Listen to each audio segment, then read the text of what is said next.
apologies, we were running a little late. 7:08. We'll start with salute to the flag. I pledge allegiance to the flag of the United States of America and to the republic for which it stands, one nation, under God, indivisible, with liberty and justice for all.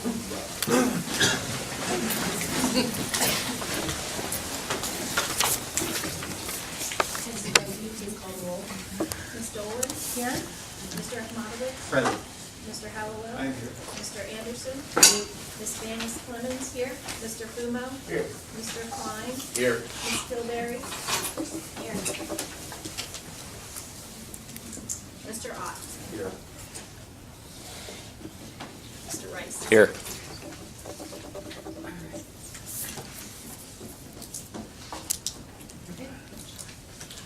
We'll start with recognitions and comments from the audience. Just state your name and municipality. My name is Bob DeGrood, and I'm with Palisades School District, and I want to say thank you for letting me speak a little bit. Three comments I want to make. You spent $582 to repair, open a drain when you have a plumbing class here.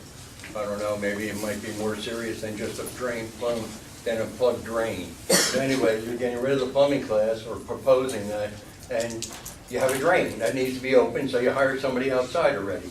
Okay. Next thing you know, a big thing on your budget is going to be the food truck. Now, I understand you have commitment for the food truck, including internship monies coming in. But I hope you realize and take a minute to think about that food truck. You're going to spend anywhere from $40,000 to $90,000, which were the two bids that came in for the truck. You had to be licensed by the Board of Health, which is $85. You can spend $50 on advertising. Actually, you spend $335 on advertising altogether. You're going to have to put 2 EDRs on for that food truck. Basically, you're looking at a $5,000 and a $3,500 EDR for the food truck, because we're going to have this operator working evenings, weekends, in the summertime, because that's when your food truck is going to be in demand. Now, I'm not saying it's not a bad idea at all, but I think you have to consider the long-term cost this food truck is going to be. The insurance. I talked to 2 insurance agencies, and they need more information, like the year of the truck, the weight of the truck, and the usage and the potential mileage, which I estimated to be only like 2,000 miles a year being put on there, because we're serving locally. And your insurance is going to be approximately 5,000 hours a year on the truck alone. Now, I don't know how much you have to increase your personal insurance for food liability or injury or anything else, because you're going out on the road. All right. $300 a year for the truck licensing fee into the state. Then you got inspection and maintenance. And I'm sure the diesel department is going to be thrilled to death to make room for your food truck during the week when you have to store it, or during the summertime when it's not in use. I mean, there's so much room with that big stuff in there that they can squeeze it around, I'm sure. Okay. Now, your processed food you're going to be putting out on the food has to be purchased from a wholesaler, which has to be FDA approved for retail. You cannot go out here and sell the food coming out of the lettuce coming out of your truck there, because it's not FDA approved for resale. It's FDA approved probably for your usage, but not for resale. All right. Now you got food storage, which you have plenty of, and you have DEP approved water system. The water system in the school here is approved by the DEP, but your school is going to have to be available on evenings, later on evening, Saturdays and Sundays in the summertime for your cafeteria to clean the truck, because you just can't go to John Smith's house and use the water hose. Not allowed. It will not be standard. When you go out on the road and you take the food truck, unless it's a complimentary fee, there's generally a compensation involved to the people letting you join their festivities or their event, all right? So there's a percentage there you'll be giving up. Usage, over the thing. There was one other item. Food storage, you have 7-day food storage.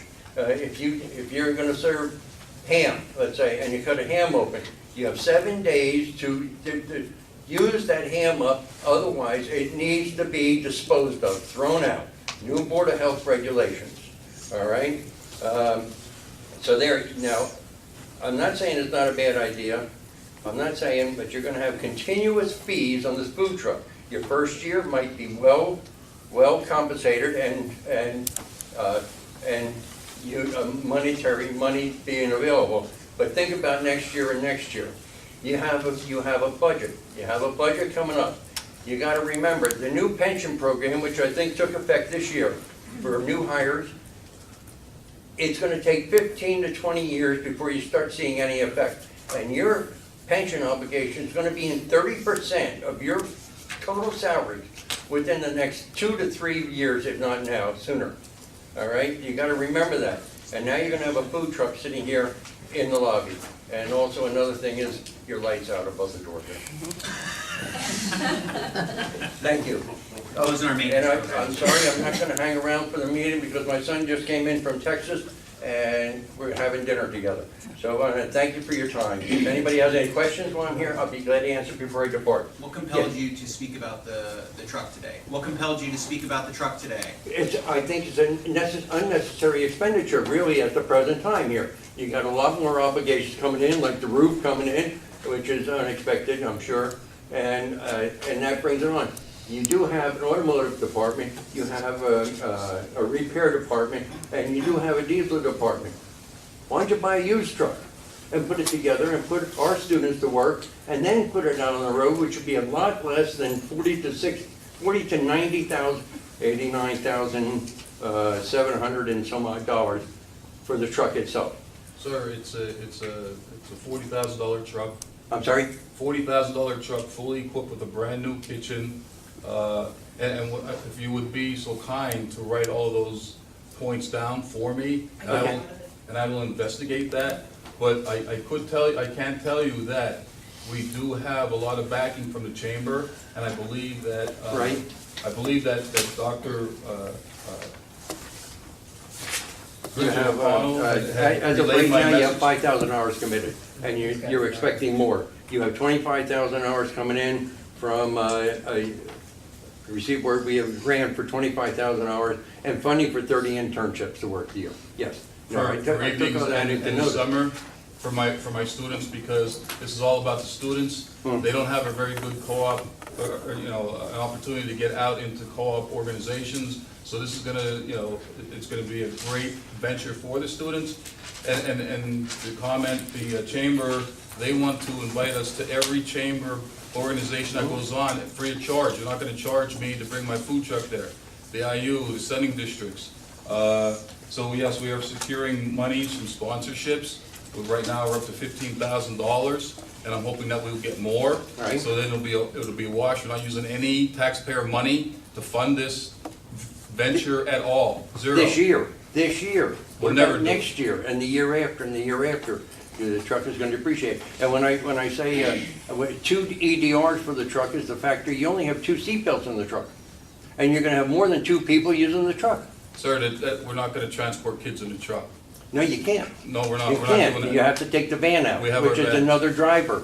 Right. Right. And we're Which gonna is have- another EDR, because you're talking weekends and Sunday and notes. Awesome. I'll definitely get back and answer all of these for you. No problem at all. Thank you for your Thank you for time. coming, have a nice dinner. Just concerns about Thank the you resale again. of the Bye-bye. vehicles that you guys consider. We've already went through with my instructors of 2 professional chefs. Just, Yes, sir. Any other public comment?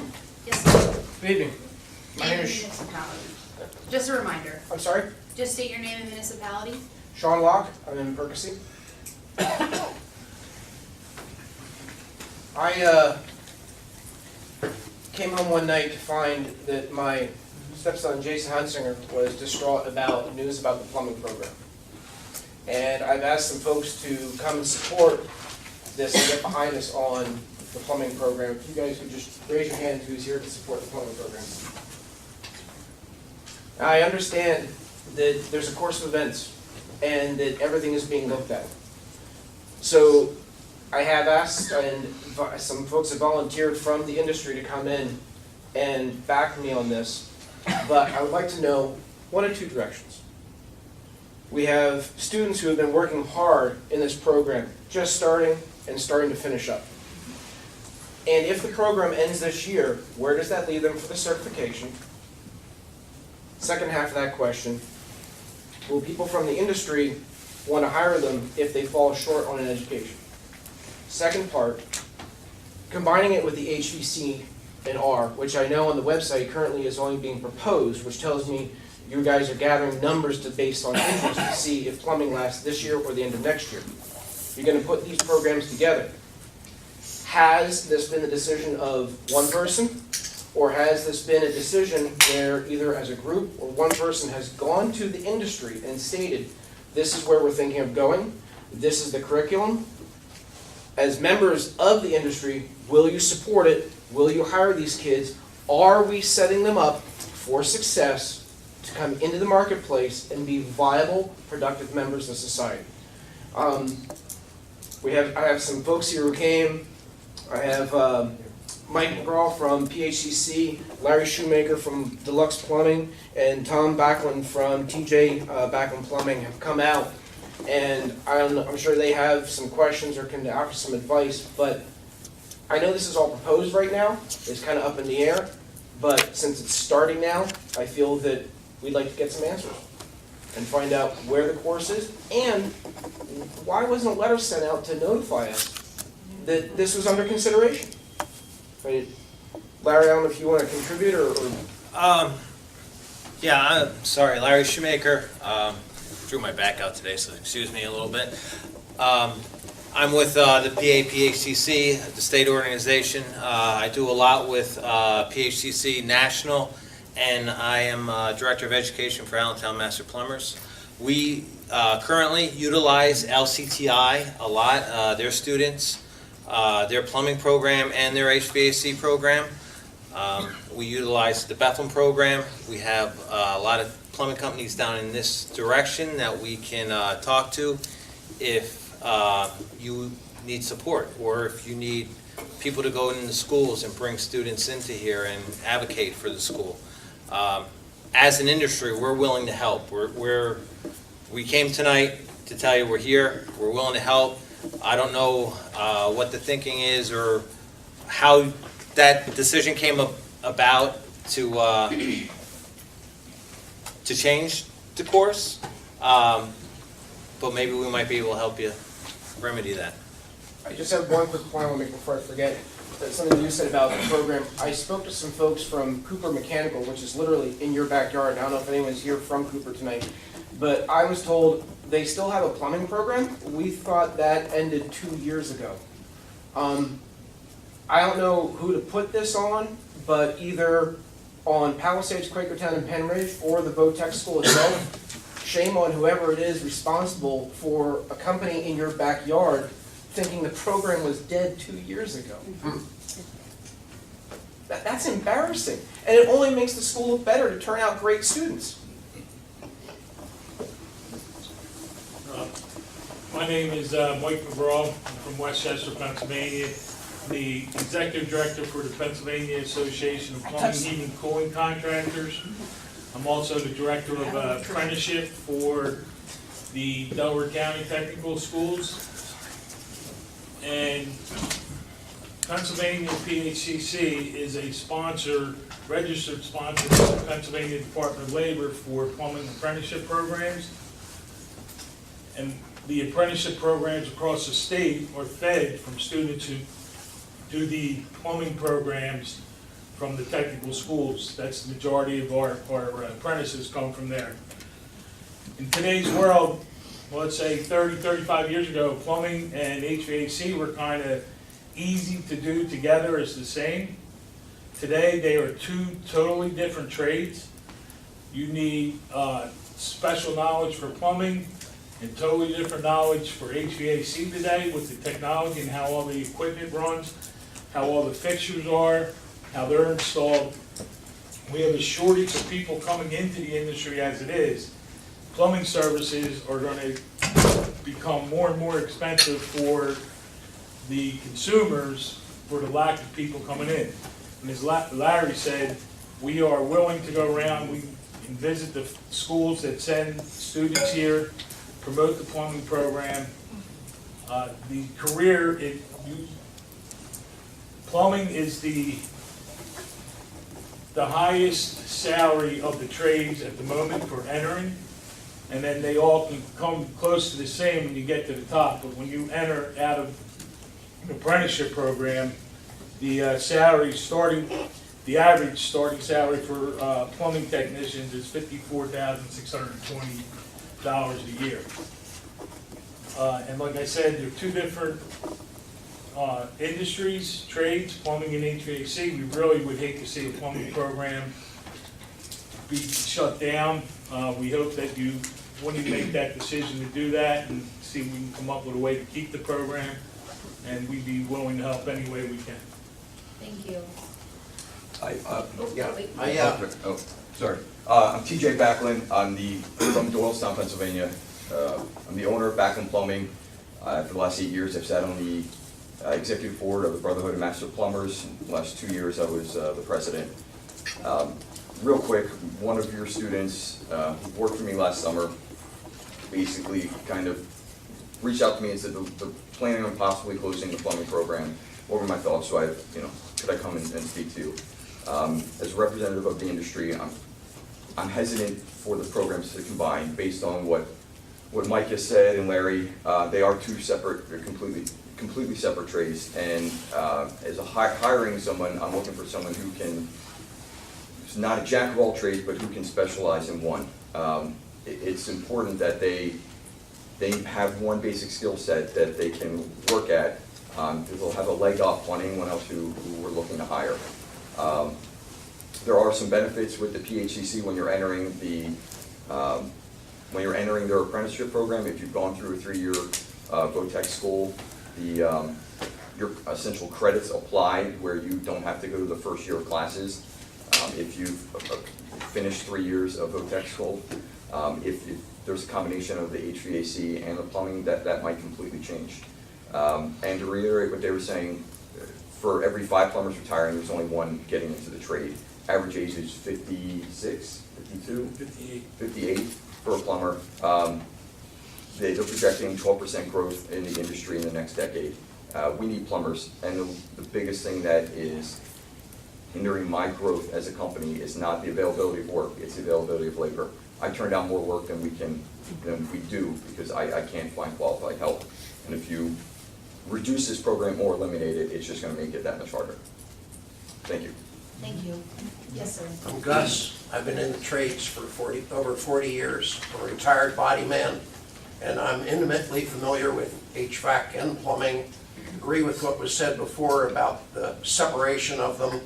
They are not well lumped together in the modern world that we need them for. And I'll be brief and I'll be blunt. I was shocked to hear that the rug is getting pulled out from these kids in the middle of a year. And the only conclusion I can come to is that it's got something to do with bean counters in a boardroom. I think Bob in the beginning was trying to make the point that a lot of money, tens of thousands of dollars are being spent here and there and everywhere, and somebody's got to figure out where it's going to go. And if it comes down to it, I can understand as a businessman, there are hard decisions to make about when the axe comes out to cut something that can't be afforded. But I think that you would all who make the decision would be wise to do some creative financing, if that's what needs to be done, to at least finish the year out and let these kids get their certification. And if you got to restructure your programs according to where your money's going and what you got to do, make it work for next year. Even if you got to throw the two together, which is not the desirable situation you're hearing from professionals in the trade. But if there's no money to do it, there's no money to do it. Again, as a businessman, I understand that. But I think everyone who came here and support this would implore you not to cancel this program mid-year.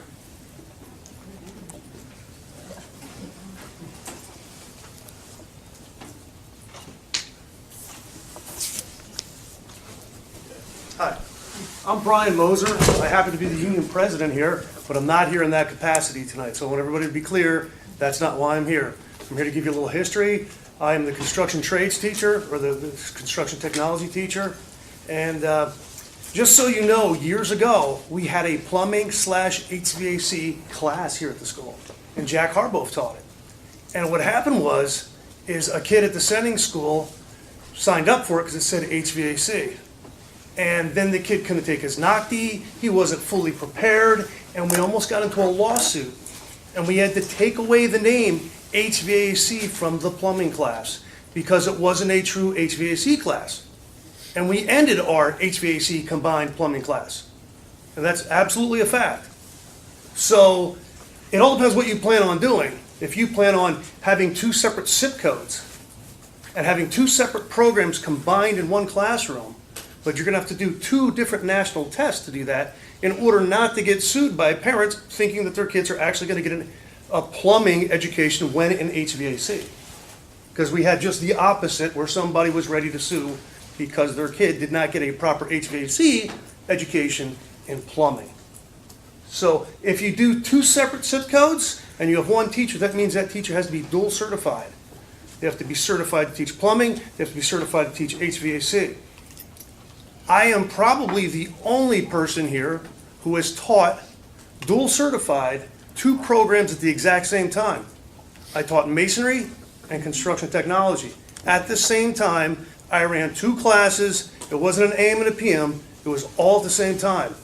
And with Act 339 and all the requirements for that, and because you can have kids at 4 different levels, so you could have potentially at one time, I had 8 different levels in my class at one time. And with all the paperwork, the way everything's set up, you can't just go and do your attendance. You got to do your attendance in 2 separate sections. And you got to keep your grades in 2 separate classes because it all gets sucked out of our computers and sent to the state. So it all has to be done separately. So if I give a test, or if this teacher gives a test on job site safety, they're going to have to put the test in over here for the plumbing class, and they're going to have to put it over here and like go back out and go in over here for the HVAC class. It is extremely cumbersome. I work my butt off at this school. I'm not lazy, and I'll guarantee you it is too cumbersome to run 2 programs with 2 separate zip codes. So the only other option is to try to absorb a little bit into it, and I know a few years ago, they closed the cabinet making class here at our school. And the board said, we're going to incorporate it into carpentry. And I'm here to tell you that hardly has happened at all. If you go into that carpentry class, they get to use some of the old equipment, they do a little bit of it. It is absolutely not even close to truly incorporating cabinet making into the carpentry class. But that's what the board promised, that's what everybody was told. Not that the board, it was their fault, so they were told by administrators. Yeah, we're gonna absorb it right in there, we're gonna produce cabinet making kids, they'll be able to get jobs anyhow. And yeah, they have some of the core skills. One other thing I'd like to tell you, and we're getting an HVAC class, or I hope we do, I think it'd be great. I'm all for it. I teach construction trades, and my students get a bunch of HVAC jobs. I just visited with one of my students today. He came in because he was preparing for our skills competitions, and he graduated a year and a half ago, and he got his taxes done. He's making $90,000 this past year at Michael Mechanical. So my guys are able to get HVAC jobs on a regular basis. My guys are not able to get plumbing jobs on a regular basis. I teach all the trades. I teach a little bit of plumbing. We do PVC, we do copper, we do PEX, we do a bunch of that stuff. But my kids on a regular basis aren't hired by the plumbers because they don't have enough skills. But I can somehow get my kids hired with the HVAC, not so much for repairing the equipment, but like building the ductwork and doing the big commercial type stuff. So I think the kids really need a good education in plumbing. I think our community needs good plumbers. And I just wanted to share that with you. And as I said, please don't take this as me, union guy, fighting with you. I'm here because I care about the school. I care about the trades. Thank you. Mr. Moser. Yes. Did you say you're a teacher here? I teach construction trades. Well, it's building construction technology. How many total students do you have in your dual enrolled class? I don't have dual enrolled because it was too cumbersome. I got rid of the masonry part and focused just on construction technology. So Okay, I how used to many teach total dual students- enrollment, but it was too I had 2 certifications, and I taught the 2 different classes at the same time. It was just too cumbersome. I did it for about, I don't know, 3-4 years, and it was just too hard, especially with Act 339. There's so much work that goes on that. That were dual enrolled, I guess, is my want to know. What's that? How many students did you have that were dual enrolled that felt overwhelming and cumbersome? I had basically like a full class. I had, Like 35? we had like 35 kids in the class or something like that in those days. Plus you had other classes? No, I had my masonry and I had my construction technology class. And I had, maybe 14 kids in this class and But the 14 kids max in that number class. was still the same. Okay. Right. We had them all, I had all the kids at the same time in that class for like half a day in the AM, half a day in the PM. I had construction technology and I had masonry at the exact same time. So it's like I said, to have the dual enrollment, like I said, with the 2 different certifications, plus it's gonna be tough for you to find a teacher who has both certifications. That's gonna be extremely difficult, Honest argument, absolutely. so. Thank you for. Any other questions? What different construction trades do you teach in your classroom? I teach plumbing, electrical, carpentry, masonry, pretty much everything to build a house, drywall, you name it, framing. I teach all kinds of stuff, but not, like, my kids, I have one kid who just got a job. It's like the first kid I had in a long time. He has a job at Worth & Company. So that's one of the few, big plumbing contractors around that my kids just don't seem to be able to pull in the jobs from the plumbing companies because of their lack of skills in it. And I teach everything, so I'm one of those jack of all trades that somebody mentioned before, but my kids get jobs. It's good for the construction management. A lot of my kids go on for construction management. I have several of them going for college for that. So I focus a lot on construction management, and then they fill in the gaps wherever they can get the jobs. Like a lot of my kids get jobs for commercial carpentry contractors. Clover Contractor, I probably got just as many, if not more, kids working there as the carpentry class does. And same with Michael Mechanical. I have just as many kids working there as the plumbing class does, which they do plumbing and HVAC. Well, my kids do the HVAC there. That's what they're doing there. So that's pretty much what I came to tell you, just to give you an idea that I do as a construction person, as a person who's seen the history here at the school, and the community. I think we need a plumbing class here. Whether it's cut to half-time because of numbers or because, and I'll be honest, I don't think the teacher we have would work half-time. I think you'd have to get another teacher, but I still think it's a valuable program. And I think right now the numbers are okay. And I know in the 5-year average they weren't okay, but I know now if you count the adult students, I think they're okay. And he's only graduating 2 seniors next year, that class. So I think the numbers are going to be pretty okay because you usually pull in a few kids. So usually you get at least 4 kids to a class, I would think. So just. What years was your class a dual enrollment class? Oh goodness, I can't remember. I was a guidance counselor at Pennridge, so like 2005 through 2008, 2009. Yeah, I honestly, God, I can't remember. So I remember it was when did 339 first start? Do you know? But by any chance, you know all the stuff. Ms. Plazarski, you don't remember I think that? they started auditing for 339 in 07, 08-ish. Okay, so then it was like around 07, 08 is when that was the end of it. I was like, I can't do this anymore. So this year, the class is at 59% enrollment. Last year was 66, previous year 54, 40%. It's at 59% now? Yes. I don't. Last year, it's 2017. 2017-18 is 59%, it's at 62% currently. Okay, that sounds 62% not counting the adult students. Are there adults? There's 2 adult students in the class. So I don't know, I didn't know we didn't count the adult students because I think it's up to about 67% right now. We don't count the adult students. Okay. Right. And what is the limit? 60, I thought 60 was the limit, or is it 65 now? 65. 65, okay. So, but they're losing 2 people, so you would think it's close to being full. And Right. usually around here, what they do is they'll cut a program to half-time before they'll can it, if there's half the amount of kids, you have time. So, but that's just my historical knowledge. Thank you. Yep. Yes, ma'am. Hi, my name is Amy Johnson, and I Just am, municipality, please. I'm from Pennridge. I'm from Percy. I'm an educator at South Middle School. And I'm here to employ more the humane part of this. I have former students who come into this program and are succeeding and doing really wonderful things with their life. My son is also in this program. He's a junior. He has 1 year left. He's at that point where he's contemplating whether or not he is going to move forward and go to college, or if he's going to go into this program and make this his career. I don't think that you should consider taking those options away from our kids. Look at all these kids that came out here to support this program. How many kids would come out on a Thursday night to school to stand in front of a bunch of adults and say, hey, come on, save my program for me? They're here. You have an opportunity to show these kids that they're worth it. They're worth saving these programs. So the numbers might be 1 or 2 down. We don't tell our kids to quit.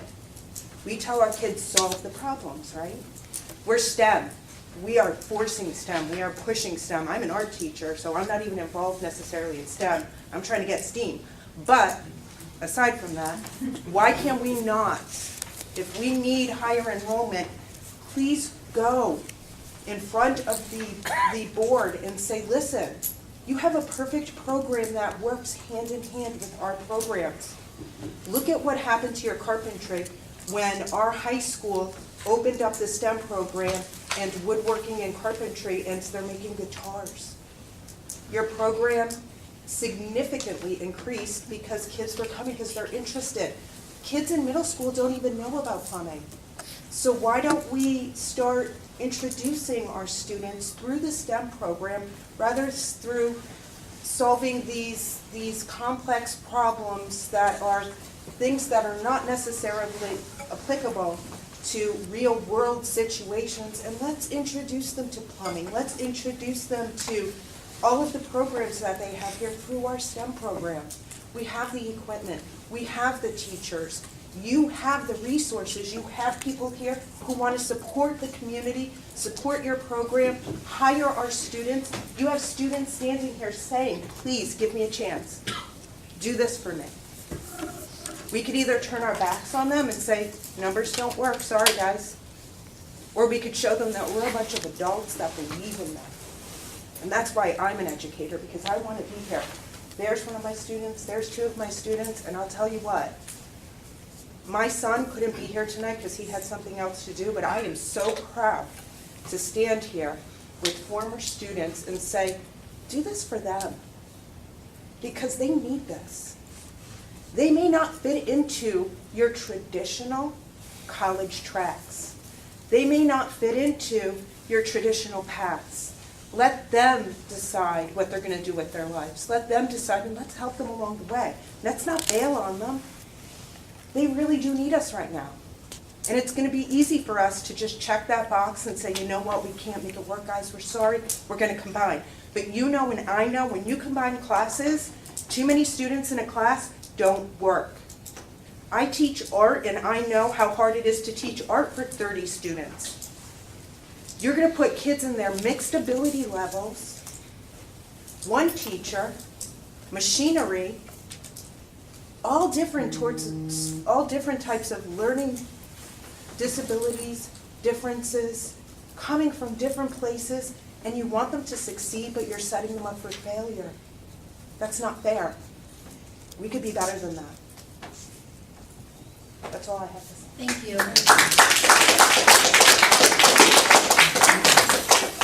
Yes, sir. All right, hello. I'm Nicholas Hill from the plumbing program. I did very great there, and I'm about to graduate. But I'm not only here to speak on behalf of them, my 2 great friends, number 1, number 2.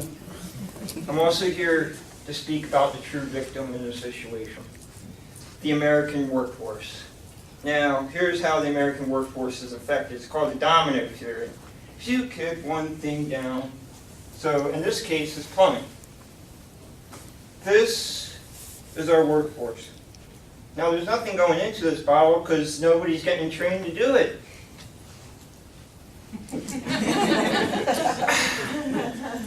That was some of those that just retired. We'll just say that that's just my grandfather retiring. Boom, one great plumbing business, master plumber gone. Retired, he's living in, let's say, Florida. So if our water systems break down, who are we gonna call if we don't have a plumber? Electrician? Okay. Or are we gonna rely on the government? If we're gonna rely on the government, I would like to show you Hilltown Pike, Cowell Hill Road, and all of PennDOT. Let's just go visit DMV. Also, I'd like to go take a visit to Venezuela and North Korea and a few other countries in Europe to see how great relying on the government is. Because I can tell you right now, it's not a really good idea.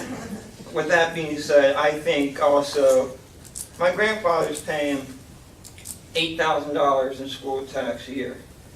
And let me tell you, when he heard me say that the plumbing program was being closed, he was more mad than I've ever seen him in my life. And believe me, I've seen him mad. I've seen him beyond mad before. He sometimes goes crazy. I've seen him. But he was beyond mad and ridiculous and disappointed that his tax dollars felt like he was going to waste. How he worked so hard to push kids like me, Luke, Ben, and so many more to go to school, and all of a sudden that's just getting stripped away. That ain't right. I gotta say, that ain't right. And believe me when I tell you, I'm a little disappointed too. I love this school, I love Pennridge, I love the United States of America, more than myself actually. So, I'm a little disappointed. I gotta say, I'm a little heartbroken. That's all I gotta say about that. I want to hope that all of you guys just please reconsider thinking about shutting down the plumbing program, because it's not a good idea. That's all I'm going to say. Thank you. Thank you.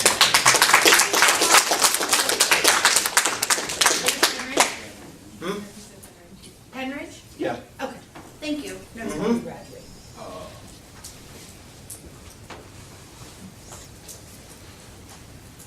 Anyone else? Ms. Furlong? Sue Furlong, West Rock Hill Township. I'm substituting for Bob Linden tonight. Those of you who are new, you will see this on the YouTube channel, Pennridge.buzz. It might take a day to get it up because I'm going to let Bob have my chip. I do Pennridge Taxpayers Group, whatever it is, PTG, Penn Taxpayer. I will say that I have at times been extremely desperate to have a plumber. I have never been desperate to have a food truck. Thank you. Anyone else? Can you say the food truck idea? Like, I didn't even know about that. Do you want to hear about it? Yeah, like everyone's hating on it. I think he's kind of right. This is open comment. Are there any other comments out there? Yes, sir. I'm Christian Quiring. I'm from Dublin. I work for Worth, I'm a pipe fitter. I heard about this class canceling, and I just feel like it's a bad idea. We struggle to find good workers all the time. Plumbing's always going to be needed. You see all the houses getting built around here, companies. It's going to be needed. And to put your money over your kids, kind of insulting. That's all I have to say.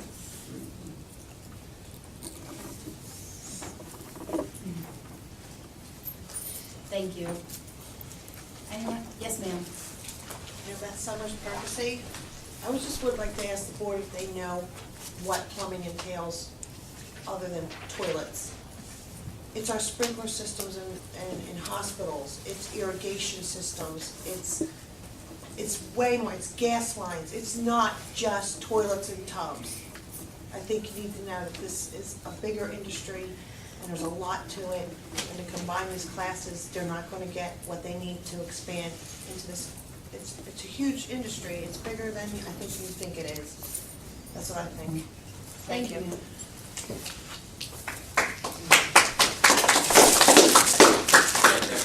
Anyone else? So what's a food truck? You never answered. Well, actually, it's number 10 on our agenda if you'd like to stay while we have a discussion about it. Or are you gonna stay? I don't know, I was just asking. You wanna talk about We need to stick to the agenda. Yeah, Typically, the comments are first, and then she responds to everything afterwards. That's why she was holding off. See if there are any more comments first. any more comments? Go ahead, Ms. Williams. I will just say, as a taxpayer, that we paid a lot of money to renovate this place. And if you had told me you were gonna drop a core skill like plumbing in lieu of a food truck or something like that, or for any reason, plumbing, electrical, I mean, those are core services that we need in this community. If these kids just stay right here, they will always be employed. And I know how much I pay for a plumber. My son's already got my grandson, he says, I think he ought to grow up and be a plumber. It's, you know, it's a great career path. And to drop that, I am just shocked. I mean, I really am. I don't come to your meetings. I have to tell you, I'm shocked.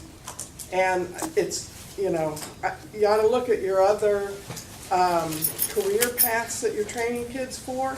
Show me one that pays more than plumbing. I mean, I think y'all do hair and you do baking and all that. Those are low-paid jobs compared to plumbing. I'd rather for my daughter to be a plumber than a, you know, go bake cupcakes. Truly. Thank you. Anyone else? Yeah. Yes, ma'am. Katrina Locke, purchasing. I'm Jason's mom. I spoke with Mr. Herrera earlier today, and I've been left under the impression that the certification is going to remain the same, whether you have HVAC or plumbing.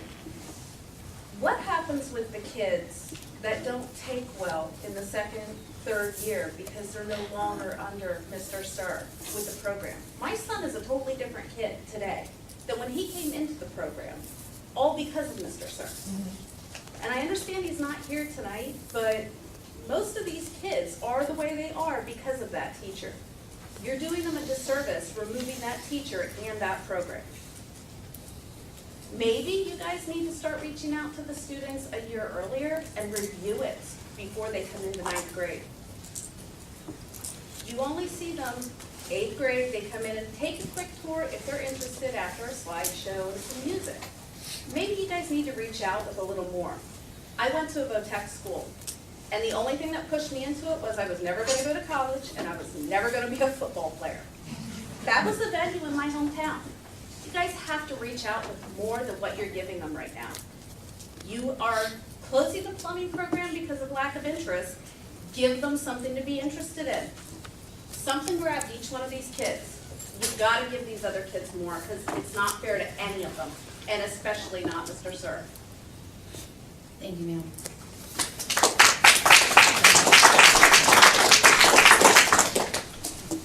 Anyone else?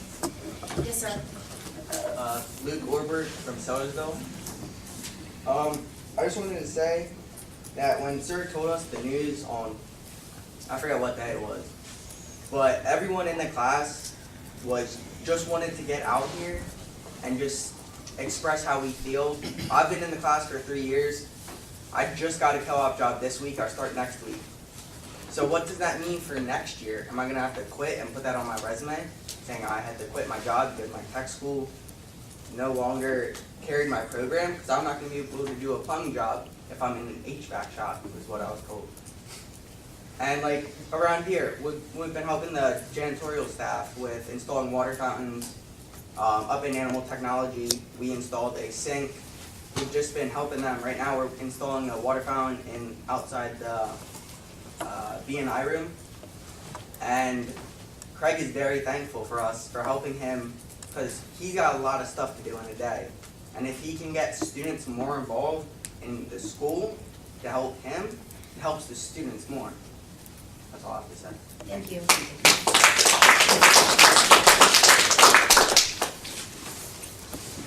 Anyone else? Seeing none? Oh. I got some more up in the tank, don't worry. Now I know Mr. Sir isn't here, and I believe I can speak for when I say this. this is a man's job, his career. He loves doing it. I've been in his class since 10th grade. He loves doing his work. He loves teaching the class. He enjoys it. And I've been around the other shops. Those teachers don't get to their students as fast as Mr. Sir does. I've waited for Mr. Sir the longest, maybe about 10 minutes. That's not that long when I compare it to somehow the other I've waited in. What was that class we were waiting in? We waited for like a whole entire class period for one of the teachers. And Mr. Sir could have went through our class 3 times in that span. So you're not only taking a man's career that he loves doing, enjoys doing, he has to feed a family. He has to take care of his children. So, I mean, yes, he has other options to do. I think he's going to be just fine, whatever. But I'm always told, go find a career where you love. And Mr. Sir is right there right now. So if you take that away from him, what does that mean? And also, I can name a few shops in this tech school that Pennridge sort of offers too. So, like graphic design. I know at Pennridge there's digital design and a few other, they call it digital design, so they basically have 2 programs running at 2 different schools. So like plumbing's not really a waste of any tax dollar money, and it's a need. It's going to be a big need. And I have a petition out there with currently 88 supporters. It's on change.org. It's called Save the Plumbing Class at Upper Bucks County Technical School. Please go sign and share, and let's get this thing growing. And hopefully we can make a change to keep the plumbing program here, and it's here to stay.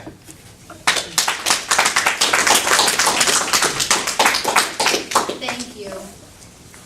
Anyone else? Okay.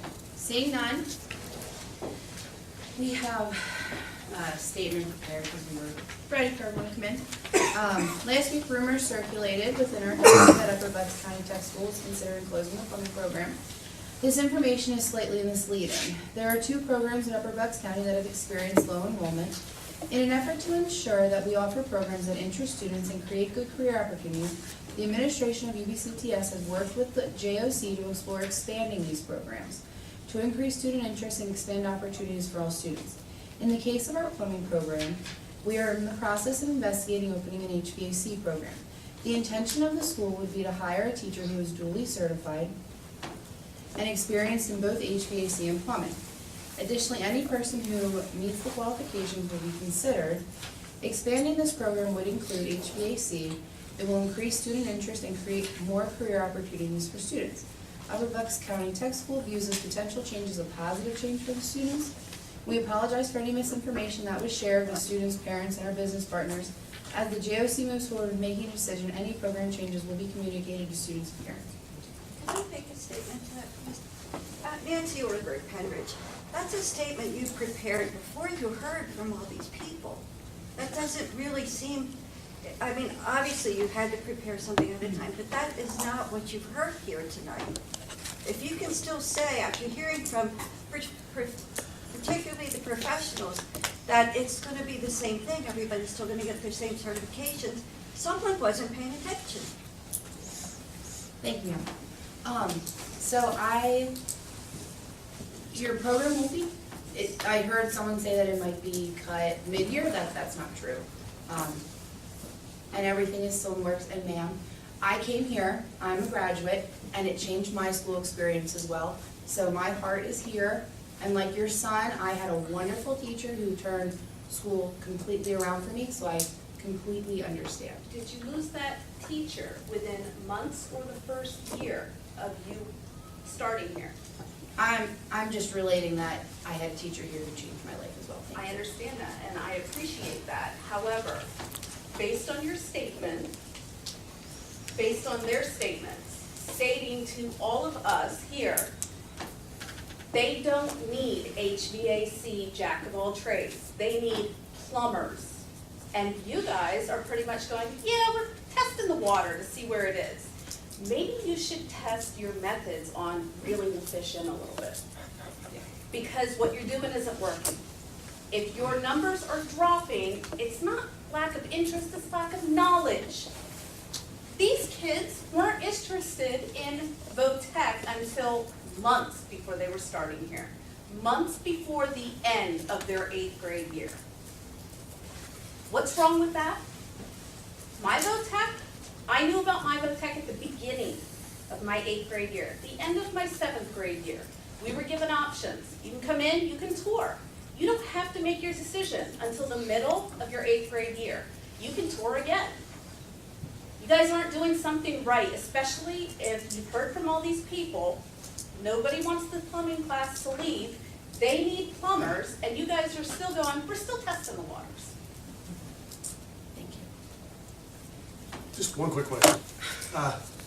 When you said you're going to have the 2 programs, with the be able to take their Nockies and have zip codes for each program, would it be structured as an AM plumbing and a PM HVAC, or would they be both run concurrently at the same time? Because I would advise strongly not to run them concurrently at the same time, because I did that, and it is, you could hardly find a school around that does it, that both have that zip code, they both take the Nockie, and they run at the same time. It doesn't happen that often. There's not many schools that do that. So if they ran an AM HVAC and a PM plumbing or vice versa, that might be a doable solution to keep these kids so they can get their certifications. But it would be really rough to do them all at the same time. It doesn't happen often. Yeah, we're looking at all those angles. Okay. Thank you. Okay. What's your time frame? End of the year, possibly next year. What about the kids that are in 11th grade like me? What's gonna happen to them? Am I not gonna get plumbing certification now?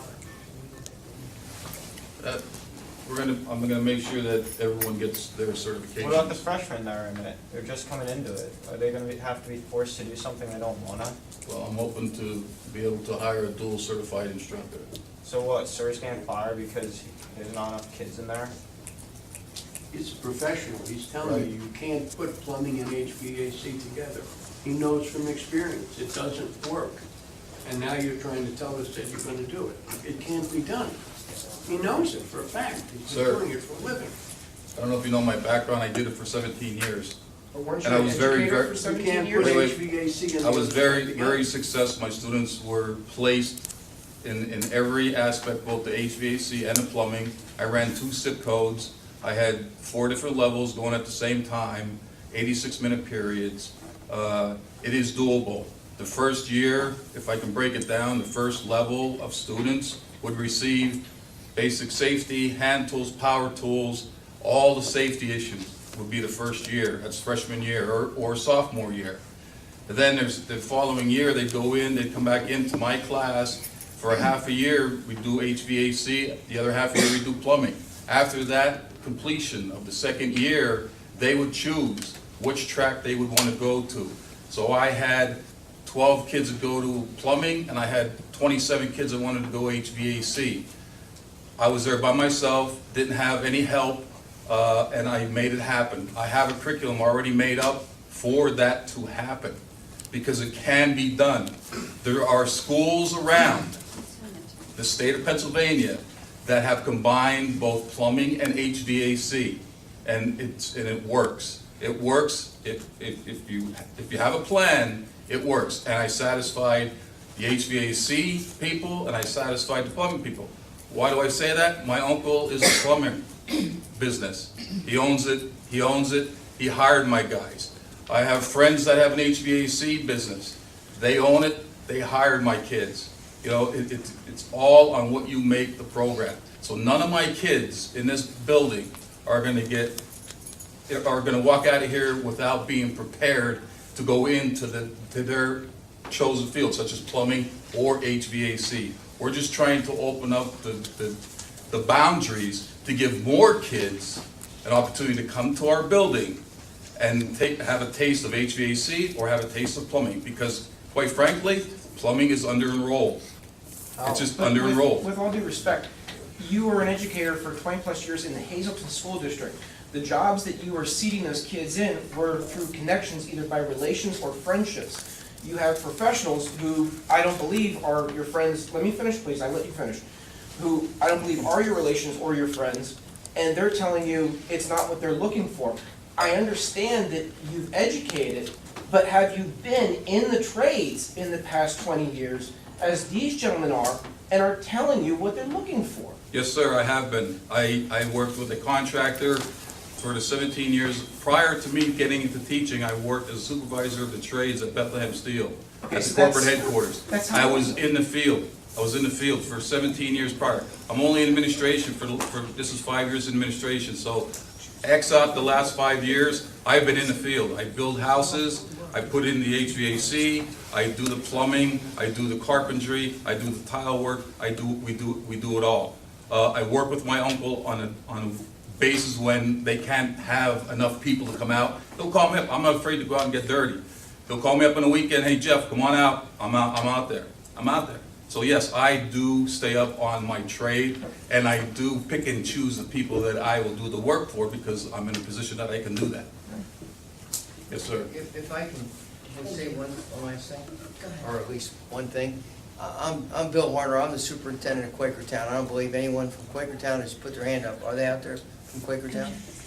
Unfortunately, I was on a Quakertown Facebook page to get the word out, so apologize for that. Well, I'm sure we can give you those connections, because there's a lot of folks out there. This has been a topic about under-enrollment and making sure that we're meeting the needs of the community. This has been surveyed through our chamber members, which are HVAC and plumbing members. So both the members in the community, and I'm sorry if you were not a part of that survey, the folks that have come in from the professional field of plumbing, but they've been checked out, our members that support this tech school, and we're doing our best to meet the needs.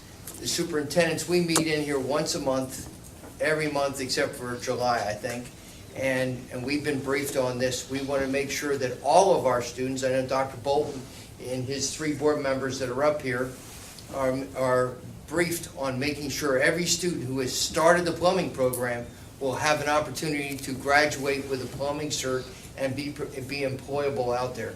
That is our interest, and that's why it's a private conversation now turning into a public conversation, because we're making sure everyone will be taken care of, and the children, the students that are in the program, 9th grade, will have that opportunity. And so as we hired the new director with the HVAC background and the demand from this community for HVAC graduates, that's where we combine the ideas and the resources. And if we can find someone who's dual-hatted that can do both, then the recommendation from the superintendents to the JOC and with the support of the director, we'll do that. It's logical, it's financially correct, and it supports the businesses who have both HVAC and plumbing, without isolating or picking favorites. So we have our cake and eat it too. Yes? When was the briefing made here? The original briefing about this idea, when was it made? How many years ago? We were talking about this one. This was talked all long before Mr. Wagensteller left. But this wasn't made public until recently, and it sounds like you've already made the decision. Our input doesn't seem to matter. You've already made the decision. We're coming in at the last tying of the knot, basically. So you guys already made the decision. My son decided he wanted this as a career. He didn't want HVAC. He didn't want a crossover. He wanted to be a plumber. Don't you think that should have been made known to the first starting class, or the ones that are a year away from graduation or graduating? That should have been made known, not at the end of it all. One quick thing, it's in favor of you. This is not an open dialogue. It's just actually to clarify something on your favor, if you don't mind, quickly. Just, our director here is a dynamic man. He's driven, he's our director. He was a plumbing HVAC guy, and if we can find someone like him, what he presented, I think it'll work. And I think the kids will get what they need. It's just a matter of being able to find someone who's as dynamic as him, as, you know, to be able to fill that spot. If you pull someone right out of the trades, 50% of all teachers that start teaching tech school quit within their first 2 years. New teachers, brand new teachers, not so. But if you can find that person, if he knows of somebody out there that's out there that you can recruit in, it would work, everybody get their certifications, so I didn't want to leave the wrong impression with the information I gave, and that plan does sound good if you can get that instructor. Thank you. So, The only other question that I heard was about recruitment, and I know that this year we brought all of our 8th graders up this year from every Sunday school. No? Pennridge. Quakertown. Quakertown sent all their 8th graders. Yes. And I know that we're, sounds right. Yep. And I know that we are working on recruitment. Is there anything you'd like to say about it? Well, we do go in 8th grade, and they are now working, we're working with the 6th grade classes to do an introduction. So in 2 weeks, we have the 6th graders coming through the school. So they will be coming through twice. But we do a presentation, and it's not a slideshow and music. We actually talk and interact with the kids, but it did used to be that, so. And they are given that the first week of October, and then the 3rd week of October, they're here. The kids that want to come and tour. And actually, this was the highest touring we've had since I've been here. So Yeah. from Pennridge, so we're all new on this board from Pennridge.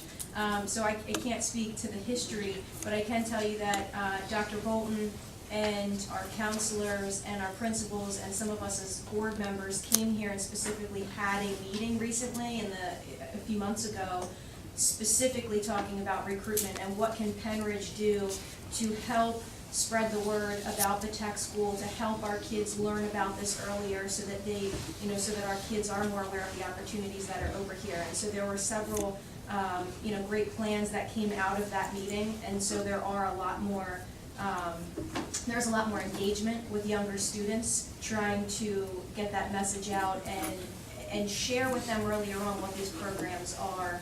I know that doesn't help you in this moment, but I just want you to know that that's something that is on our radar and that we have been working on. Can I add one thing to that? I'm sorry, I know it's big real quick.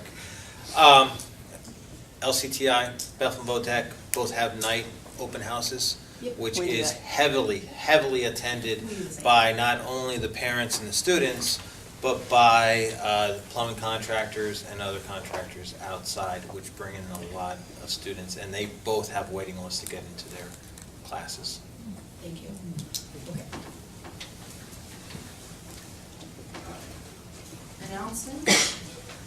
All right, we're gonna go to number 4 of our agenda, announcements of executive session. And we have an executive session on February 4th at 5:15 in the JOC boardroom to discuss negotiations. Also, an executive session was held today prior to this meeting to discuss personnel matters. We are on to administrative reports, and that will be our director's report. Thank you. So we always have positives, some of the positives are donations that we've received. First one came from Montgomeryville Cycle Center, from Bob Jones, 2005 Kawasaki Ninja motorcycle, estimated value is $1,000 for a small engine program. Thank you all. Thank you. Mr. Sweeter, thank you for your time, and I appreciate that extra information on starting the course and then the direction. That gives me some hope, so I really appreciate your time, and this venue for everybody. Thank you. Thank you. Thank you.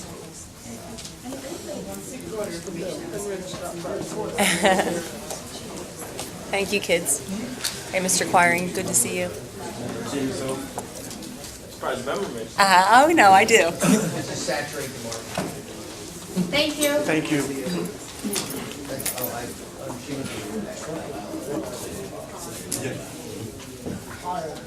Thank you for leaving your card. Thank you. Yes, please. Have a nice day. Thank you for coming in to see. Sit down. Guess I can sit down.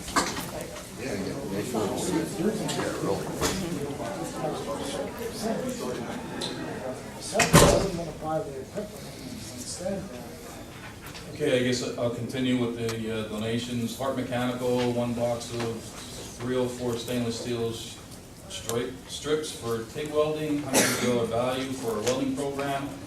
Nationals Tooling and Machining Association, $1,000 cash for a mechatronics program. The Sylvine Broccolante Memorial Foundation, $1,000 cash for the food truck sponsorship. Broccolante Manufacturing, $1,000 cash for the food truck sponsorship. Thompson, Lexus, Doylestown, and Willow Grove, $1,000 food truck sponsorship. J. Brooke Lewis, DMD, cash, $1,000 food truck. And Solar Atmospheres, a $1,000 cash for sponsorship for the food truck. The National Technical Honor Society was held February 11th. We had 47 new inductees. It was a great event here that evening. It was, fun by all. We had some good press out of that.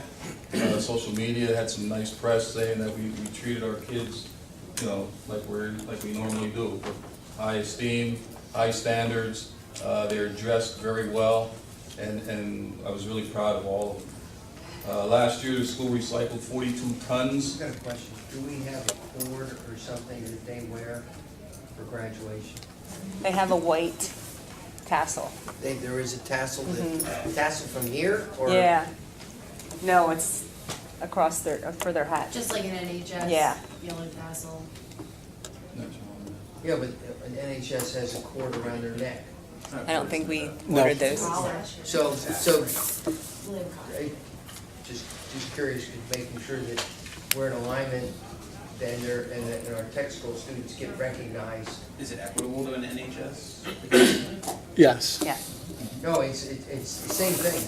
You got a National Honor Society for a lot of things, mathematics, world languages, NHS, and if we could just make sure that there's something that we give to those students so they can wear them at their own school graduation. And then also your graduation ceremony. Thank you. That's a good point. So I'll look into getting. That'd be cool. Some kids, could some kids have two sashes? But then not for one thing. Yeah, I know, but they could have Well, yes, sir, they do. NHS and then the tech. Yes, So they do. maybe the tassel is sufficient because.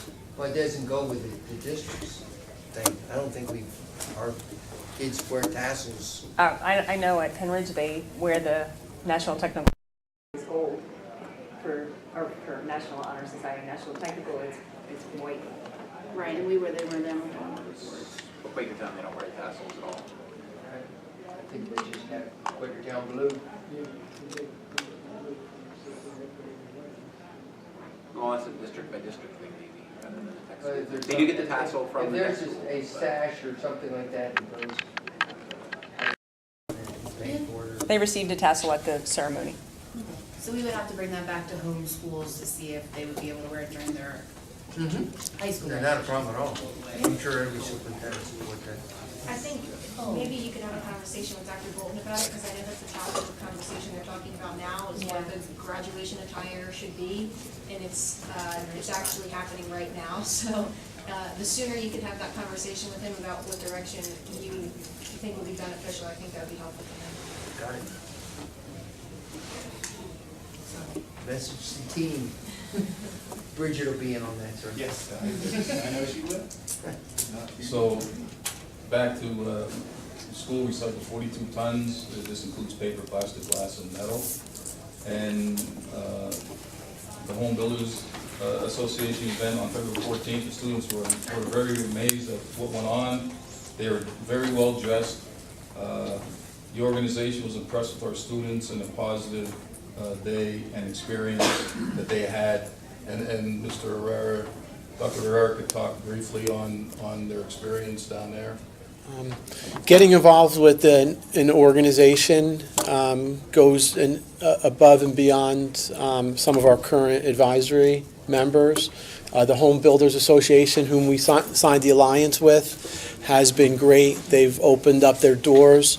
Our students got to have the chance to meet with builders such as Toll Brothers, a lot of the top 500 companies, and it was equivalent of a speed dating situation. So when the kids went to the William Penn Inn and they saw what the opportunities were that were available to them, it really struck a chord. So they had opportunities to sit in and meet and develop relationships with these builders. They were well prepared with resumes, attire, knowledge, the customized vocabulary they have and that they've learned in our shops, and they really represented us well. We're very thankful for the Home Builders Association, who is using us as a guinea pig in saying what a lot of these companies said. We need quality people, and we've had the businesses, but now we're getting the presidents and the CEOs coming out and saying, we're ready to open up our pocketbooks and we're willing to give you whatever resources. So it's a great time to be in CTE. Our students represented our school very, very well, and they're willing to give us all of the resources that we need to be successful. A number of them have sat in on our plumbing and our HVAC members, and we're using them as substitutes. So I just want the JOC to know we are shaking every tree, and we're using all of our resources to give our kids every tool to be successful in their trades.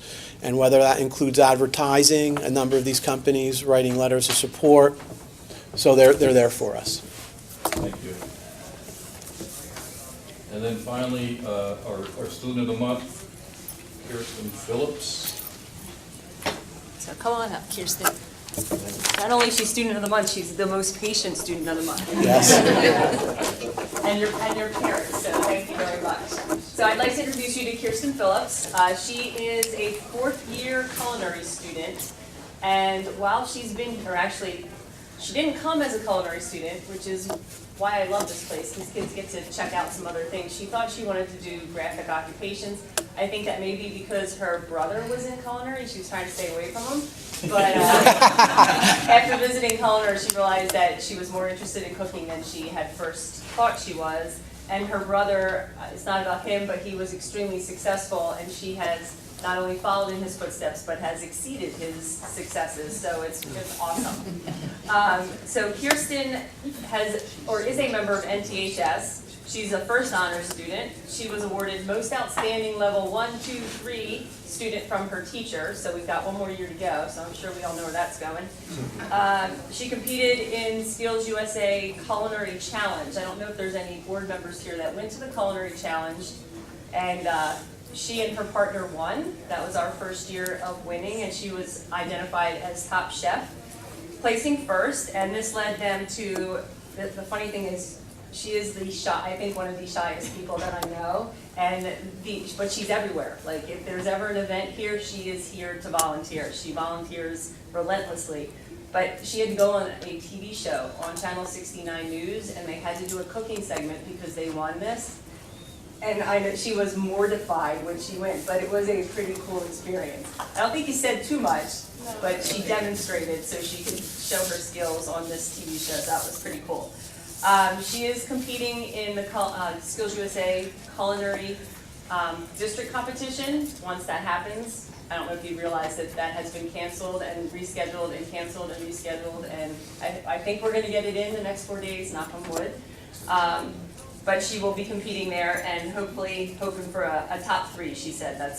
She'll be happy with a top 3. Kristen is currently part of our cooperative education program, and she is working at Pennridge North Middle School 3 days a week in their cafeteria and helping out the ladies there. She also I said she volunteers here at the Upper Bucks County Technical School catering program that we have now. And she also works for Crystal Rose Catering, which is Chef Crew, who is one of our facilitators. So she's worked for him. She was working here, volunteering her time. She's working at Pennridge Middle School. And she also works in her free time at Liberto's in Doylestown. So she is a very hard worker, which leads to the success that she's had. Her younger brother is also in the program, so I just want to say to the Phillips, I hope you have lots of good meals at your house. Either that, I was going to say they're everywhere else, they're not with you guys. But, so we are very appreciative of the Phillips family because they've given us 3 great kids. Kristen is also part of our technical entrepreneurship program with Bucks County Community College, and when she graduates, she's going to go to Bucks County, get her Hotel Restaurant Management Associate's degree, and then wants to transfer for her bachelor's degree in the same major. Outside of that, I asked her what's her favorite thing, and as shy as she is, her favorite thing in culinary is creating her own sauces. She likes to make sauces, and but she really enjoys the front of the house, which is not something we find a lot in our kids that go into the program. They all want to be that hands-on cooking. As shy as she is as pleasant as can be, and she likes the greeting and the setting up and being creative with the decorations of how things look. So that's where her passion lies right now. So Kirsten, congratulations. It's been a pleasure working with you.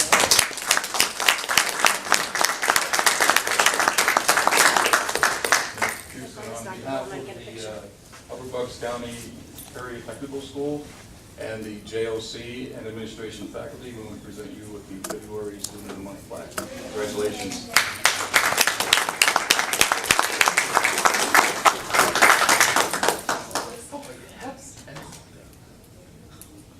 Thank you. We'll be able to put this all over the school. Thank you so much for being here. We appreciate your kids.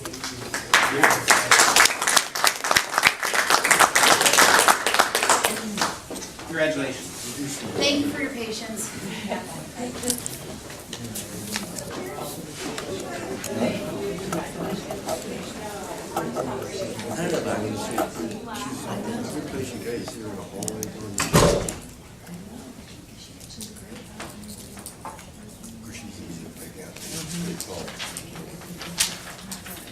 And that's it for the report. Okay. Next, we have committee reports. Facilities, there was no meeting held. Finance, we went over our preliminary budget, and I can let Gail give you a recap on that. You did go over it? There's a proposed 20 budget with an increase of 2.1%. How much would you like to hear? Yeah. Okay, moving over 2020 budget, and it's later in the meeting. All right, and policy program did not meet. Anybody else to add about our finance committee meeting? No, I think y'all covered it. Okay. Thank you. The timeline here will be that then, if we approve it tonight, it's on the agenda, it will be presented to the sending districts, their finance committee, and through them. If they get approval there, it'll come back here. No, it'll go to those each And then board. each sending district will Right. vote on it after their Correct. committees have had a chance to look at it. Okay. Next up, we have our consent calendar. January minutes, January financial reports, February bills payable, and personnel recommendations. So, Questions? to approve the consent, I Okay. motion to approve consent Do we agenda. have a second? Second. Comments and questions from board members? Okay. We'll just take a minute to recognize Marion Fizakis. She's been a cafeteria worker here for a long time, and she will be retiring at the end of June. Okay, so, everyone in favor? Aye. All opposed? Motion passes 9-0. All right, we have a motion to approve the revised 2018-2019 calendar. Imagine we just fixed the snow day. Yes. Thank you. Do I have a second? A second. Comments, questions from board members? Is this the last change we're gonna make? Yes. You love the nature? We try. We can only hope. All right, all those in favor? Aye. Opposed? Motion passes 9-0. All right. Okay. 10, food truck bid. We have a motion to accept the bid for the food truck in the amount of $40,000. Open on this one. Open budget. Sorry, Gail. Heart attack. What's the, I heard a little squeak over there. Oh, all right. 9, proposed budget for 2019-2020. We have a motion to approve the proposed budget for the 2019-2020 school year and for its submission to the joint board for final approval. So moved. Second. Comments and questions from board members? I think this is a good attempt to get things back on track. It seems to be a reasonable amount. And I'll pass that on. And there's a lot of great work went on here by the team and by member districts, I think. I would agree. I like the idea that we used everybody cooperatively to work on a budget. And can I just add that the business managers volunteered to come to the 3 districts In their own with time. us. Yeah. As they're going around briefing, Gail's briefing the budget, business managers. The 3 of them are gonna be with us. Oh, wow. Talk about collaboration, huh? Yeah, well, I think it's about time that the 3 collaborating schools work together in a more unified fashion. And, you know, I think it's 2019 now, and we've been doing stuff the same way for quite some time. And there's a lot of things that can be improved upon. Yeah, I would thank everybody for their hard work, thank each of you for your leadership on this, and, you know, I think it's, I think we're doing a better job funding the tech school over here, so I think that's a great thing, so. I know that was a lot of our goals, is to make sure we're funding the tech school and funding it properly. And I think what we have so far is a great start. Thank you. Thanks. Any more comments from board members? Gail, comments on your budget? Good? Okay, okay. All those in favor? Aye. Opposed? Motion passes 9-0. Okay, now we can go on to food truck. Number 10, we have a food truck bid. Right here. Yeah, I was gonna say, where's he at? He said he had to leave early, couldn't stay. No, that was somebody else. The young man that was sitting there. Yes.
The staff?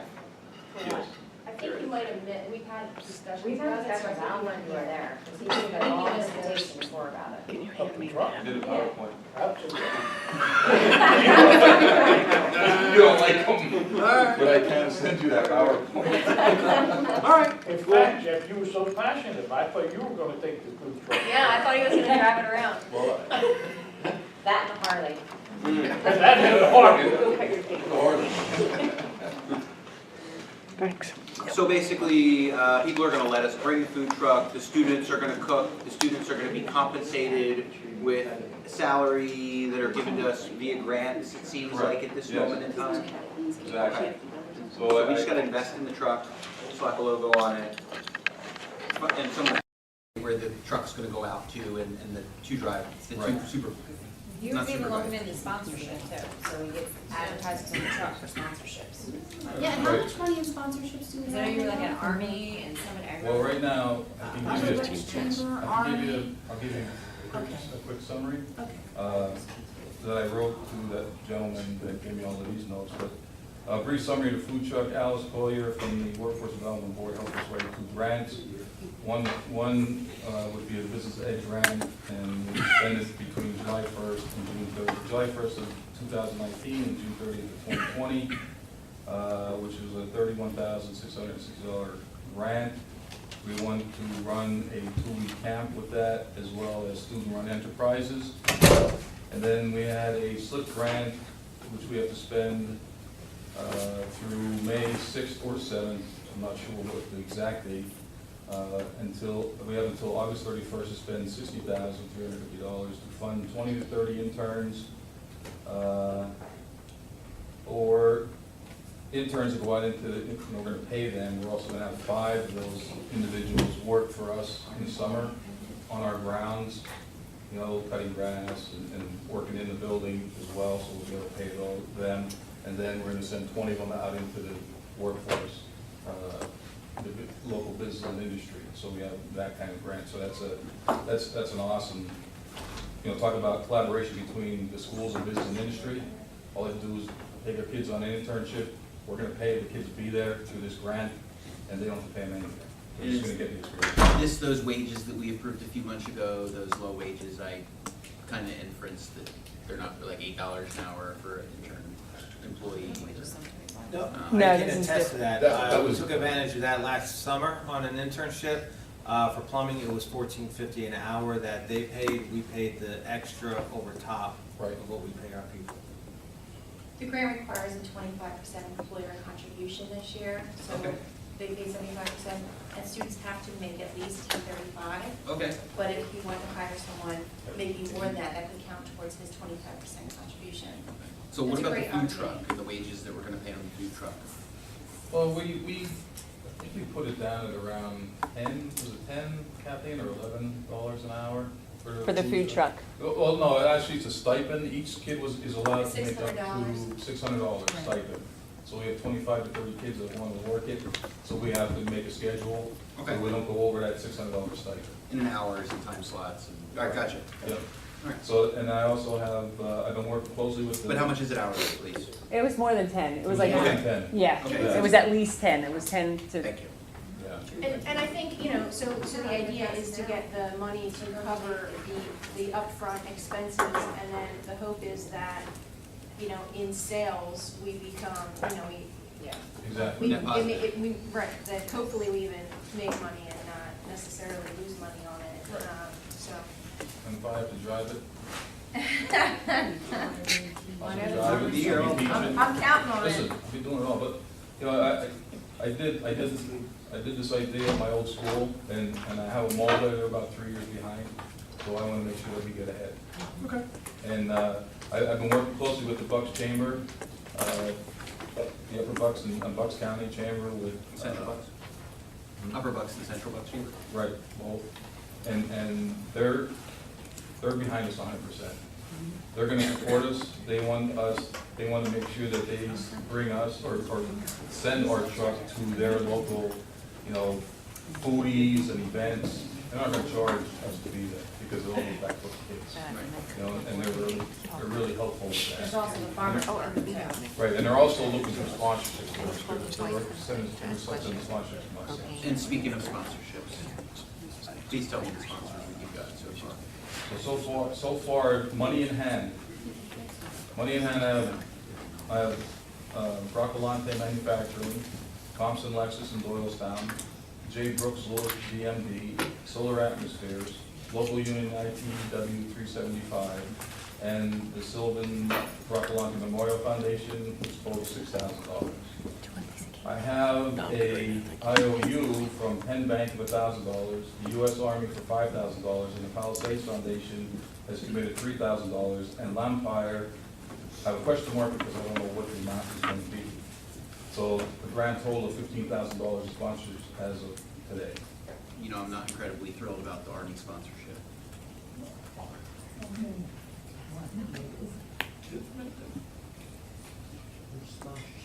The Army sponsorship. Okay. That they're sponsoring us? Yeah. I said my piece. Okay. Any other comments about the food truck? Questions from board members? All right, all those in favor? Aye. Opposed? Motion passes 9-0. All right, on to obsolete equipment. We have one motion to approve the designation of the equipment listed as obsolete and approved for its sale or disposal. Number 98 Nissan Altima. It no longer fits today's needs. Do I have So moved? a second? Second. Comments, questions from board members about the old Altima? Everybody in favor? Aye. Opposed? Motion passes 9-0. We have a motion to approve Colleen Siliberto, purchasing manager of Toll Brothers, and Dr. Mark Hoffman, executive director of Bucks and Immediate Unit, as general advisory committee members effective for the 2018-2019 school year. So moved. Thank you. I'll second. Comments or questions from board members? Seeing none, all those in favor? Aye. Opposed? Motion passes 9-0. Skills USA state competitions. We have a motion to approve students and advisors, adults to attend Skills USA PA Leadership and Skills Championships in Hershey, PA, April 10th to the 12th. 2019 total expenses to UVCTS will not exceed $20,000. When did they have their competition? It's been canceled. We're in the middle. They didn't, they're all happening now. Yeah. We're in the middle So of it. Monday is huge. So we have no idea how many kids are going, but we have to have them registered by March 15th before the next board meeting. So that's why this is just a random number, like a, Oh, so when you said it's happening in 4 days, you didn't mean you mean it needs to be registered within 4 days? no, we don't have winners yet. Yeah. Because we've only gotten through like a third of the competitions because of snow. We've had to reschedule. But we have to register them for the state by March 15th. And our next board meeting is not till March 21st. So that's why it's a random number. It's not an exact. I mean, it's not bad. Well, I mean, you are correct. The kids aren't at the fairgrounds, they're spread out. Right, Yeah. there's some here, Yep. there's someone else in TI. We have 4 being held here tomorrow. Oh, which 4 are here tomorrow? Sorry. Construction maintenance, plumbing, criminal justice, and crime scene investigation. Yeah. What times are they? It starts at 10. Are we allowed to talk? Yeah. Yep. Did everyone get a piece of my going away cake? Well, Dr. Horner made me slice it. He was making some miming gestures. It was chopped. I took the picture first, of her cutting the cake, and then I got the quarter piece, most icing. Like surface area, you know, it's one of those engineering kind of things.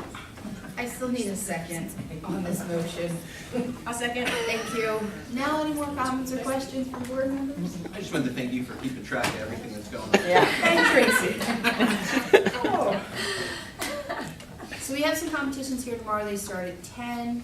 There's still more to come after tomorrow. On Monday, there's all of the leadership, there's like 20 going on Monday, but. All over the place. Yeah. Right. Well, hopefully we do well. How long do they And run this for? is just, you know, if all of our kids or some of our 10 kids to about 2. were to get to go to state. so it's like an hour, this an would hour, take an hour, work, an because we need to have No, our meetings in it's that whole here time, to vote because they're like before building, the deadline. creating things. So all those in favor? Aye. Opposed? Thank you. Motion passes 9-0.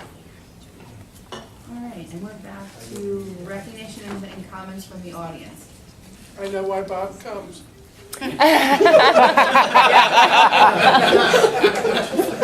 Those meetings are not this fun or this long. But the food's good this time too. I'm gonna elbow him out. We'd love to have you. Well, Bob, well, maybe I can come, I'll see. Bob's gonna fight you. Yeah. All right, any other comments or questions from the audience? I will say Bob had another obligation with the compressor station that's impacting West Rock Hill. and asked me to substitute. And I'm going to give him my chip and he'll upload it where he always uploads your meetings. Because if I put it on PTG, Penn Tax Group, it'll get lost. So if you need to find the meeting, it's going to be where it always is. Just wanted to tell Bob, thanks for fighting a good fight. Okay. Well, he's there, rooting, he's not happy. Oh, and by the way, he did want me to tell you all that what they're fighting is the fact that Adelphia wants to use gasoline instead of electricity. The gasoline is going to put out tons of methane and other noxious gases and pollutants. If it's electric, it will put out less and be quieter. So, if you have the opportunity to talk about it to people, that's the crux of the matter, if it goes in. They're fighting that too. But it'll probably go in, but at least try to get new technology. I think the pumps are supposed to be for them, they're supposed to be diesel. Pardon me? They're supposed to be diesel pumps. Well, yeah, but they want electricity. Diesel Well, is. we don't want any pumps at all. Well, yeah, you don't want any, but if you have to have it, take the electric. So anyway, that's why Bob couldn't be here. Thank you, Mrs. Furlong. You're welcome. Yes, sir. Sorry. No, you're good. I just urge you to, when the budget does come up tonight, plumbing isn't on it, you got a lot of people here, maybe pause, think about it before any decision is made tonight. That's all I was asking for. Thank you. Okay, Mr. Sweda? Yes, I just wanted to recognize Dr. Kuznarski for all of her hard work and dedication.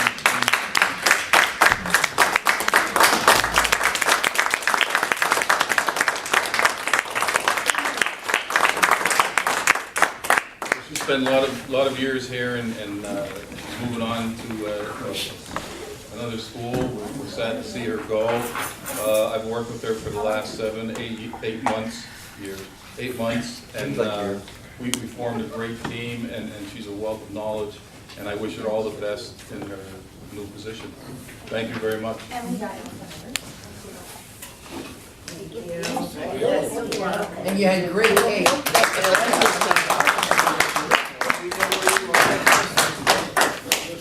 I won't be far away. I do just want to say what a joy it has been working here and working with all of you on the boards. And this is the third technical school that I've worked at in my career. And the place I'm going will be number 4. I remember walking into this building and thinking, oh my goodness, I can't believe what amazing kids we have here. And our kids are just amazing. And then working with the sending districts, wow, there's only 3 of them, and they like to collaborate. So it has been very rewarding, and I've worked with some of the best professionals I've ever worked with in my career, right here in this building. And I will really miss so much about this school. So thank you.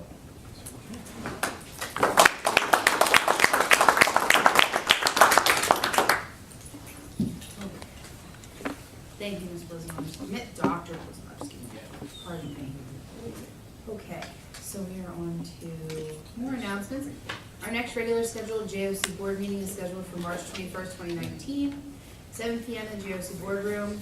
We have Breakfast with the Easter Bunny coming up. That'll be April 6th, 2019, 9 to 11. Really good time. Also, a public auction will be held here March 16th, 2019, 9 a.m., and that's going to be some of our cabinet baking stuff that's still left down there. We have Irish American menu. Mrs. Ott has put together like take-home dinners. They're very good. She had Super Bowl, she had Valentine's Day, and now she has St. Patrick's Day. They're for pickup March 15th between 1 and 3:30. They're excellent, and there's flyers over there if anyone's interested. And we have another one that's going to be for March 21st from Mrs. Ott. Chicken marsala, stuffed shells, sausage, peppers, onions. So we have that one coming up. And also FFA selling strawberries, flats, quarts, and $26 for a flat, very reasonable, out of Florida. They go to FFA. What's the timeline on that, the strawberries? I think it was coming by March 21st. Could you create a tweet with it on the tweet, it has information? No, not you. Oh, I don't tweet. No. Okay. And then they get that information out? a newsletter, because that can go out. I put it on Facebook. How about an email? Delivery between March March 11th and 15th. If you send it to us, we'll tweet it out on the Pennridge Twitter account. I can send it to Joe. Facebook I account. sent it to us, our PSD. Okay. Is it on there? I sent it to us in an email. It said strawberries. No, I'm talking. There's an I'm email to the talking school about on board. our Facebook and our Twitter and stuff. No, I don't know, it was on my Facebook. Like my board Facebook. I did not put the sale on the Twitter. I will talk to Mrs. Downka tomorrow. My last day, my last tweet might be the strawberries. So you can tweet it and then retweet it from your other account? Yeah, it's how I get Gary guys friends. Please RT and follow me. So, you know, that's one of the themes that I see reoccurring here over this last year is, oh, we got it on social media, like, oh, somebody posted this, but like, who's gonna share it? Like, I need to ask Gary to go and find our stuff. We should, maybe at our next meeting, find a more streamlined way for our announcements and social media posts to be, like, whoever does the social media here should know the 3 people to make sure it goes to the sending school so that the action is, pushed on. Yeah. Yeah, whenever I get something, I try and send it to our social media guy. But it shouldn't be my job or yours. Well, I don't mind. Well, your superintendent follows these guys. But you can't catch every tweet, you couldn't catch every Facebook post. You can't, there needs to be a system. I think what you're saying, if there's not a path that it's always communicated, if some of us miss it, then it won't all go out. So if there's a, At Dave Bolton, process. at Bridget O'Connell, and at Bill Harner. Then you just have. There you go. Now you make sure Gary gets it, Bridget make sure. Because Gary Mike always gets it. retweets as part of his job description. That's- Retweet the superintendent. That's what I told him. The more I see stuff, the more your job's secure, Gary.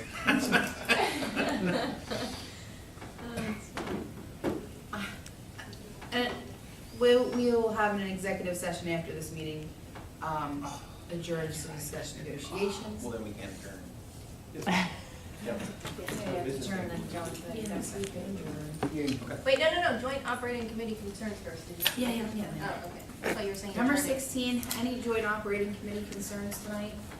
Social media, Megan. Okay, so I'm disappointed that everybody left. I think that, unfortunately, people in the public don't really know what our procedures are. And so when they come in and they have comments, they don't know who can respond to them and when.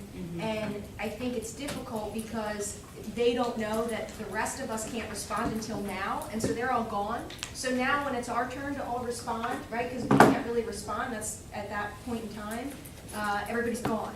And so I think it's helpful for people, I don't know if there's a way to have our procedures known to them or posted or handed Like a out, policy added at the or beginning you of read, public or it's comments. read at the beginning of the meeting, but just so that people know that first we'll listen to all of the comments, then the president will respond to all of the comments, or chair in this one, and the administration will answer concerns, and that the rest of the board can comment on things during the JOC operating committee concerns, but we Frankly, we prepared this statement and waited an hour and 15 minutes for you to read it to everybody. If we would have read it in the very beginning, we would have.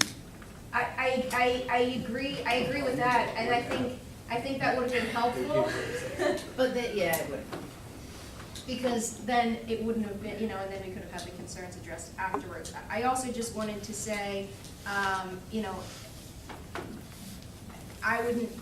wanted them to not leave with the impression that this was a decision being made based on the finances. This is a decision, I think it's important for them to know that everybody here is passionate about this, and that we're trying to find what the best result, what the best answer is for students and what's gonna make students most successful. And so I think people need to know that that's our goal, that, the goal, because I think people had the impression that this was strictly a financial decision and not that we're looking at what's the most beneficial thing for students. So I think, I wish we could have I wish they would have stayed. I also wanted to thank the kid who did his little performance with the trade, because I thought that was entertaining. And, you know, thank them for coming out and being a part of the process. So, and I think it would be helpful if there's some way that we can communicate with them what the process is going forward, what the timelines are, how this is going to impact current students. You know, the fact that this was a proposal from the administration, people were commenting that it has already been voted on or decided. That's not true. You know, and so knowing that process, that timeline, and, you know, what the expected outcomes are, what that would look like, and what the, how current students would be affected at each year that they're in currently, and what their plan would be going forward. I hope that there's a way we can communicate with them, either a meeting or sending out some kind of communication specifically to that, to the plumbing group, you know, the kids and families, so. Speaking of that, Megan, I know we do a sign-in sheet for comments. Do we do that here, for public comment here, or no? They were supposed to. I saw some people signing in, but I don't know that. I don't know that everyone did. There's four, looks like 4 names on it. Might be a I little tried less. to get everybody's name. Yeah, I did too. I forgot to get it first. I know. You got it, right? Yeah, I got it. Yep. Except Gus, I didn't get Gus's. But maybe we should have a policy with the talking clock. Yeah. Right, and I didn't know how to explain that it's not an open dialogue session right now. I'd answer questions at the end because we don't have anything in place. And that was something Mr. Sweet and I discussed too. Having a policy, you know, state your name, municipality. You know, we welcome public comment, limited to 3 minutes. You can speak before and after once in a public comment period. That might be something to add. Yeah. We know this room.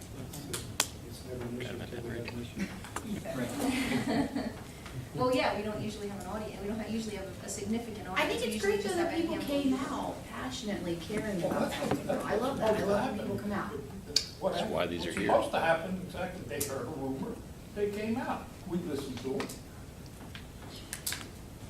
Hopefully we set a little wood to the fire. All right, just a little, we're about 49-point-some% of the tech school, and I sent a note to my counselor during this discussion to find out how many students have enrolled for the plumbing program for next year, and it's 1, just so you know.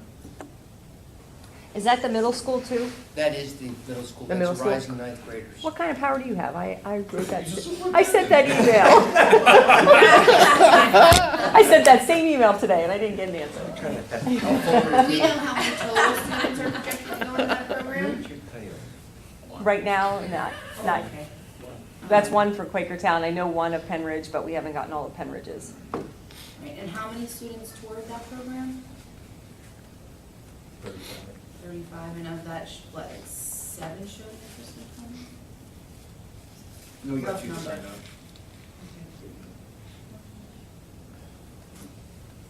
Thank you. Any other JOC concerns? Again, we would, outside, I can get people to help with that issue. Which one? Please, I didn't hear you either. I can help you with, if you need people to come in and talk about the plumbing classes while they tour, you know, or do whatever you need us to do. We appreciate that. All right. Do I have a motion to adjourn? Move to adjourn. Thank you. Second. All those in favor? Aye. Opposed? All right. My company needs welders.